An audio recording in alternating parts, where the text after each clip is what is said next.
Good evening student. आज हम पढ़ने जा रहे हैं अगला जो थर्ड चैप्टर है हिस्ट्री में। आप इसे ध्यान से सुनिएगा, बहुत काम का चैप्टर है आपका और आप इसकी शुद्ध हिंदी में इसकी आप हिंदी मीनिंग भी जानिएगा क्या बोलते हैं।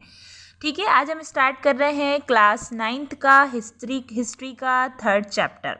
ठीक है, सबसे पहले हम देखते हैं चैप्टर का नाम Nazim and the rise of Hitler. क्या लिखा है बेटा क्वेश्चन चैप्टर का नाम? Nazim and the rise of Hitler. इसका हिंदी मतलब क्या होता है? नात्सीवाद और हिटलर का उदय। हिटलर का उदय कैसे हुआ आपने सुना होगा। हिटलर बहुत बड़ा ज्ञानी व्यक्ति था, आपने इसके बारे में बहुत सारी चीज़ें पढ़ी होंगी बेटा, तो आज हम इसमें जानेंगे। ठीक है, सबसे पहला हम देख रहे हैं, क्या पढ़ रहे हैं हम? In the springs of 1945 a little 11-year-old German boy called Helmut was lying in bed when we overheard his parents discussing something in the serious tone। क्या बोल रहे हैं? 1945 के बसंत में हेलमुट नामक 11 वर्षीय जर्मनी लड़का बिस्तर में लेटे कुछ सोच रहा था। क्या लिखा हुआ है कि जर्मन का एक लड़का है जो सिर्फ 11 वर्ष का है, 1945 में बिस्तर पे लेटे हुए lying is a bed when he is overhead his parents discussing something is a serious tone। Bed में अभी सोए सोए सिर्फ कुछ सोच रहा है। ठीक है, फिर क्या लिखा हुआ है? when he overhears his parents discussing something in serious tone। उसे अपने माता पिता की दबी दबी सी आवाजें सुनाई दी। ठीक है, अगला his father a prominent physician deliberated with his wife whether the time and come to kill the entire family or if he should commit suicide alone। क्या लिखा है? हेलमुट कान लगाकर उनकी बातचीत सुनने की कोशिश कर रहा था। वे गंभीर स्वर में किसी मुद्दे पर बहस कर रहे थे। हेलमुट के पिता जाने माने चिकित्सक थे। उस वक्त वे अपनी पत्नी से इस बारे में बात कर रहे थे कि क्या उन्हें पूरे परिवार को खत्म कर देना चाहिए। देख रहे हैं ना आप, क्या लिखा उधर? deliberated with his wife whether the time had come to kill the entire family if should commit suicide alone। क्या बात हो रही थी बेटा? कि उन्हें अपनी फैमिली को खत्म कर देना चाहिए। ठीक है, अगला क्या लिखा है? His father spoke about his fears, revenge, saying, "Now the Allies will do to what we did the cryptids and Jews।" क्या लिखा हुआ है? अकेले आत्महत्या कर लेनी चाहिए। अलोन मतलब हमने इसमें आगे का जो पढ़ा है कि क्या लिया कि अकेले हमें आत्महत्या कर लेनी चाहिए। याद रखिएगा स्टोरी में 1945 में 11 वर्ष जर्मनी का एक लड़का लेटे लेटे हेलमट अपने बिस्तर पे लेटा हुआ है। उसने अपने माता पिता की दबदबासी हुई आवाज़ सुनी और उसके माता पिता क्या बातचीत कर रहे थे बेटा कि उन्हें अपने परिवार को अकेले में क्या कर देना चाहिए? Suicide alone. ठीक है, अगली जो लाइन हमने क्या पढ़ी, क्या लिखा हुआ है? उन्हें अपना भविष्य सुरक्षित दिखाई नहीं दे रहा था।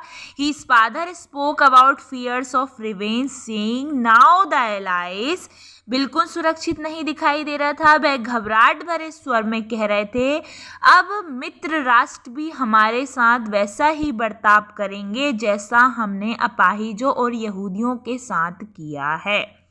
देखिए, the next day he took Helmut with a board where the spent the last happy time together singing old children's song. Later Helmut's father shoot himself in a office.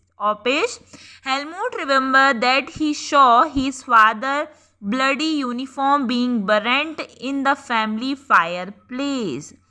उन्होंने क्या कहा? क्यों करना चाहते थे बेटा वो सुसाइड? क्योंकि उन्होंने कहा कि अब जितने भी मिस्र राष्ट्र बचे हमारे आइट साइड के, वे भी हमारे साथ वैसा ही व्यवहार करेंगे जैसा हम किसके साथ कर रहे थे? अपाहिजों और यहूदियों के साथ।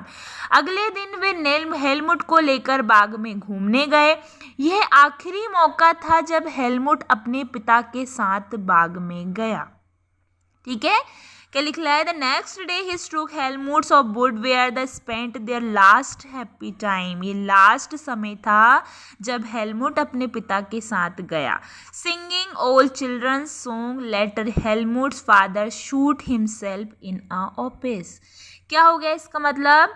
क्या ये आखिरी मौका था? दोनों ने बच्चों के पुराने गीत गाए और खूब सारा वक्त बिताया हस्बैंड वाइफ ने खेलते कूदते। कुछ समय बाद हेलमुट के पिता ने अपने दफ्तर में खुद को गोली मार ली।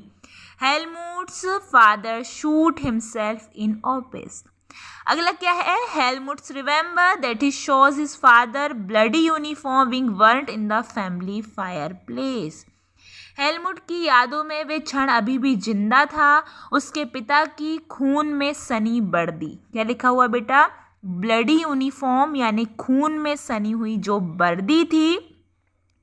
ध्यान से एक बार आप चेक कर लें। खून में सनी हुई जो वर्दी थी को घर के अलावा भी जला दिया गया। हेलमुट ने जो कुछ सुना था, जो कुछ उसके दिलो दिमाग पर इतना गहरा सदमा पहुंचा कि अगले 9 साल तक वह घर में एक कोर भी नहीं खा पाया। उसे यही डर सताता रहा कि कहीं उसकी माँ उसे भी जहर ना दे दे। समझ रहे हैं बेटा आप? क्या लिखा है अगला देख लें। So traumatised was he by what he had overheard and what had happens that we resected by refusing to eat at home for the following 9 years.